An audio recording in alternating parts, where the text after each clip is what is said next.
Good morning everyone students.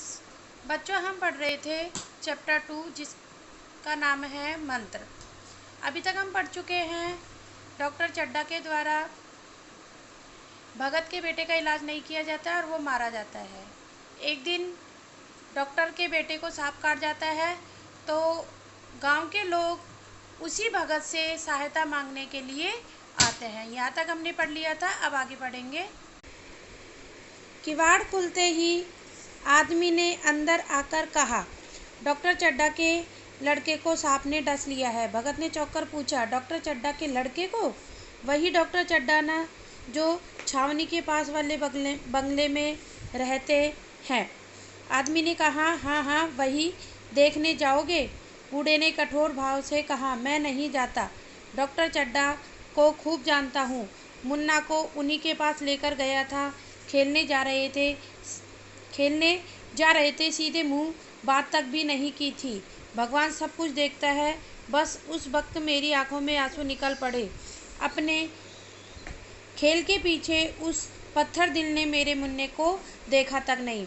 जब आदमी कहता है कि डॉक्टर के बेटे को आप देखने जाओगे, तो एक बार बूढ़े को क्रोध आ जाता है और वो कहता है कि उसकी वजह से मेरा बेटा मर चुका है, तो मैं उसको देखने के लिए नहीं जाऊंगा। भगत के जीवन का यह पहला अवसर था जब किसी को सांप ने काटा हो और वह चुपचाप बैठा रहा हो। पर आज ऐसी खबर सुनकर भी वह घर से कदम नहीं निकाल सका। सोने की कोशिश करने लगा पर नींद कहाँ। चुपके से उठा, लाठी उठाई और किवाड़ खोलकर बाहर निकला। चौकीदार ने पूछा, कहाँ चले भाई? भगत ने कहा, जाऊंगा कहाँ, देख रहा था रात कितनी बाकी है। चौकीदार ने कहा, डॉक्टर चड्ढा के बेटे का हाल तो तुमने सुना ही है, तुम क्यों नहीं चले जाते? सुना है 10,000 देने का वादा किया है। भगत, मैं तो नहीं जाऊंगा, चाहे वह 10 लाख भी दे, मुझे लेकर करना क्या है?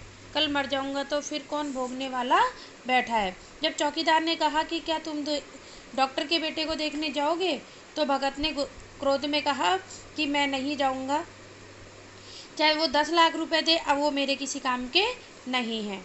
चौकीदार चला गया। भगत लाठी खटखट करता हुआ आगे बढ़ने लगा। दिमाग कहता था मत जाओ, पर अंदर की आवाज़ आगे ठेलती थी। इतने में 2 आदमी आते दिखाई दिए। दोनों बातें करते चले आ रहे थे। चड्ढा बाबू का घर उजड़ गया, बेचारा एक ही बेटा था। भगत के कानों में आवाज़ के पड़ते ही उसकी चाल तेज हो गई। सामने डॉक्टर साहब का बंगला नजर आया। बिजली की बत्तियां जल रही थी। अंदर से रोने पीटने की आवाज़ें आ रही थी।